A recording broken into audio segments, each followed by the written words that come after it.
পৃথিবীর মধ্যে যত গাছ আছে সমস্ত গাছ কেটে জোড়া লাগাইয়া একটা কলম বানায়। কি বানাইব? কলম। ওই সমস্ত গাছ দিয়ে একটা কলম বানান। কলম বানানোর পরে পৃথিবীর মধ্যে যত নদী, সাগর, মহাসাগর আছে, নদী, নালা, খাল, বিলের মধ্যে যত পানি আছে, পুকুর এলাকায় পুকুরের মধ্যে যত পানি আছে, নদীর মধ্যে যত পানি আছে, মহাসাগর যত সাগরের মধ্যে পানি আছে,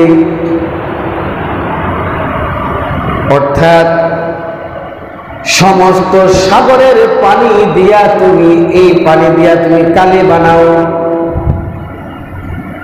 কলম এবং কালির সাহায্যে আমি আল্লাহ তাআলার নিয়ামতের বর্ণনা করতে থাকো। আল্লাহ বলেন, হে বান্দা,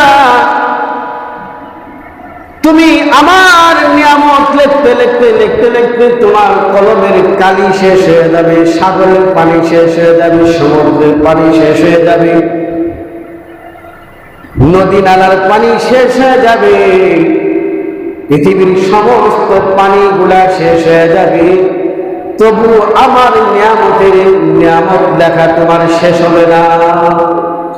এই জন্য ভাই, যে কুরবানটা যখন একটা খাসি কুরবানির জন্য নিয়ত করবি যে আমি আল্লাহ তাআলার রাস্তায় একটা খাসি কুরবানি করব,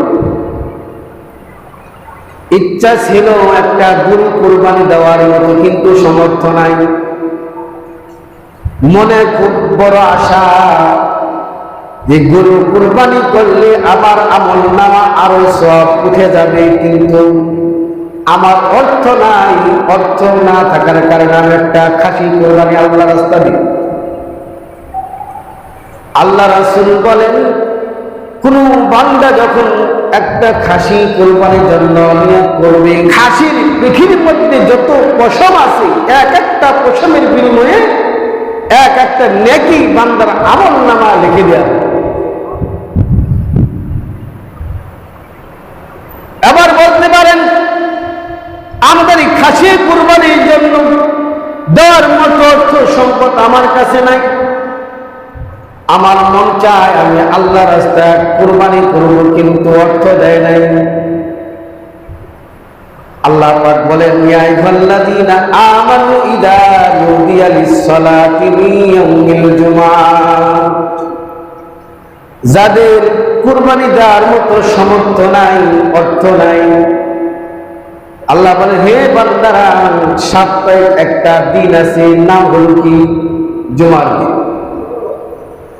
জুমার দিন শুক্রবার, তোমরা যখন পবিত্র জুমার দিনে আযান হওয়ার সাথে সাথে আমার ঘরে প্রবেশ করবা, বান্দার আমলনামা উট কুরবানি করলে যে পরিমাণ সওয়াব হয়, ওই পরিমাণ সওয়াব বান্দার আমলনামা আল্লাহ তাআলা লিখে দিয়ে দিবে। এটা হলো গরিবের জন্য।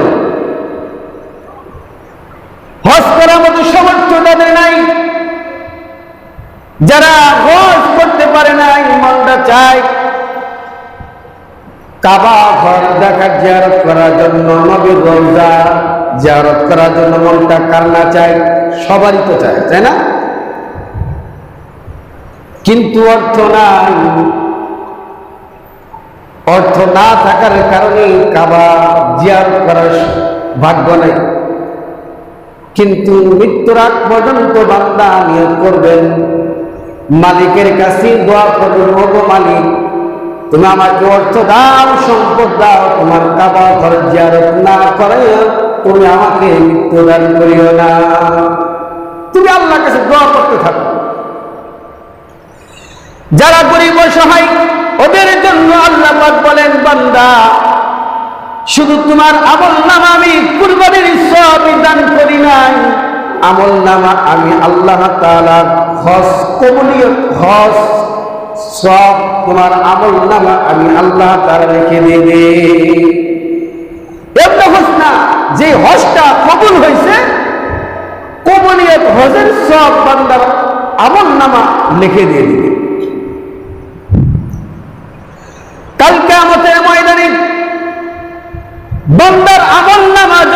দেখানো হবে, বান্দা দেখবে নিজে চোখে আমার আমল নামা, যার যার আমল নামা বান্দা দেখবে। আমার আমল নামা আমি দেখবো, আপনার আমল নামা আপনি দেখবেন। দেখার পরে দেখবেন সিরিয়ালে আমার আমল নামা হজের সমতুল্য সব, কুরবানি সব আমার আমল নামা উঠে গেছে। তখন এই হজের সব, কুরবানির সব আল্লাহ তাআলার কাছে বলবেন, ওগো মালিক, আমি দুনিয়াতে আমার অর্থ সম্পদ ছিল না, আমার অর্থ ছিল না হজ করার মতো, আমি তো জীবনে কোনোদিন হজ করি নাই, আমার কুরবানি দেওয়ার মতো অর্থ আমার কাছে ছিল না, আমি তো তোমার রাস্তায় আমি কুরবানি করতে পারি নাই। ওগো মালিক, তুমি আমার আমল নামা হজের সব কেন আসলো, কুরবানির সব কিভাবে আসলো? আল্লাহ বলেন, হে বান্দা, দুনিয়াতে তোমার অর্থ সম্পদ ছিল না, তুমি কুরবানি করতে পারো নাই, তুমি হজ করতে পারো নাই, কিন্তু তোমাদের মাঝে এমন একটা দিন দিয়েছিলাম, সাপ্তাহিক একটা দিন, জুমার দিন, পবিত্র শুক্রবার। বান্দা তুমি যখন সকাল থেকে নিয়ত করেছিলা, জুমার নামাজের জন্য প্রস্তুত হচ্ছিলা, তুমি যখন জুমার নামাজের জন্য প্রস্তুতি নাও,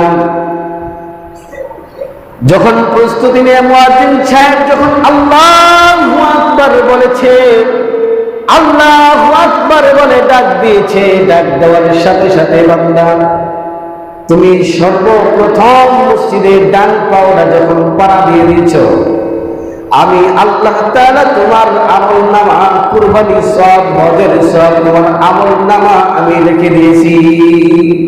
সুবহান। এজন্য ভাইরা আমার, আল্লাহ রাব্বুল আলামিন বলেন, লান তানালুল বিররা হাত্তা তুনফিকু, যে অর্থ সম্পদ আল্লাহ পাক আপনি আমাদেরকে দান করেছেন, এই অর্থ সম্পদ থেকে তোমার পছন্দনীয়, তোমার ভালোবাসা, তোমার মহব্বতের জিনিস তুমি আল্লাহ রাস্তা তুমি দান করো, আল্লাহ রাস্তা তুমি খরচ করো।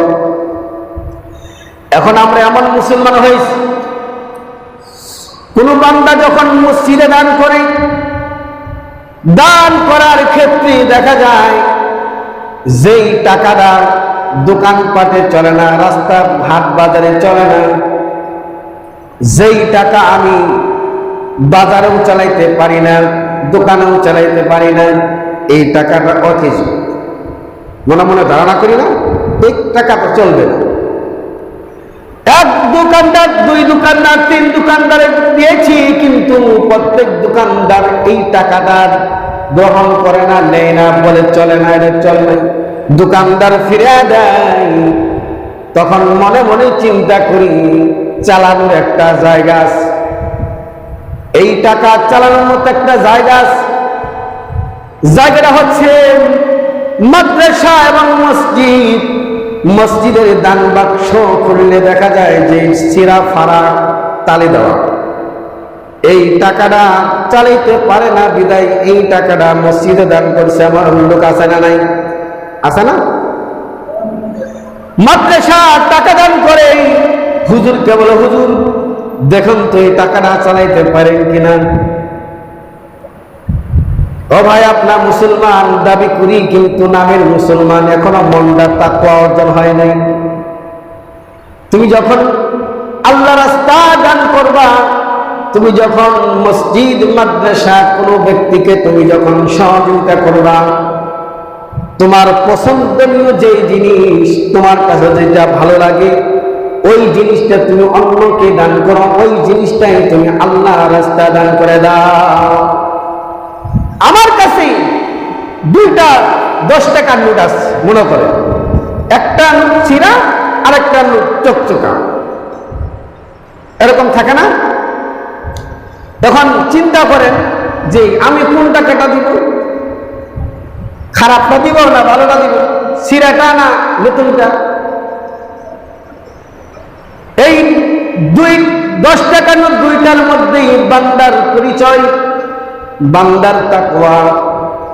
যদি বান্দার তাকওয়া ঠিক থাকে তাহলে সে মনে মনে অবশ্যই বলবে, আমি যেহেতু আল্লাহ রাস্তা দান করব, নতুন টাকারে আল্লাহ রাস্তা দান করি, ওই পুরাতন টাকাটা পকেটের ভিতরে রেখে দিবা, এটা হলো তাকওয়া। কিন্তু ভাই, আপনারা যারা কুরবানির জন্য নিয়ত করেছেন, যারা আল্লাহ রাস্তা কুরবানি করবেন, এমন জন্তু কিনতে হবে, এমন পশু জবাই দিতে হবে, আল্লাহ রাস্তায় এমন খরচ করতে হবে, আপনার পছন্দ নিয়ে যেই জন্তুটা যেটা ভালো লাগে সেটা আপনার আল্লাহ রাস্তা কুরবানি করা।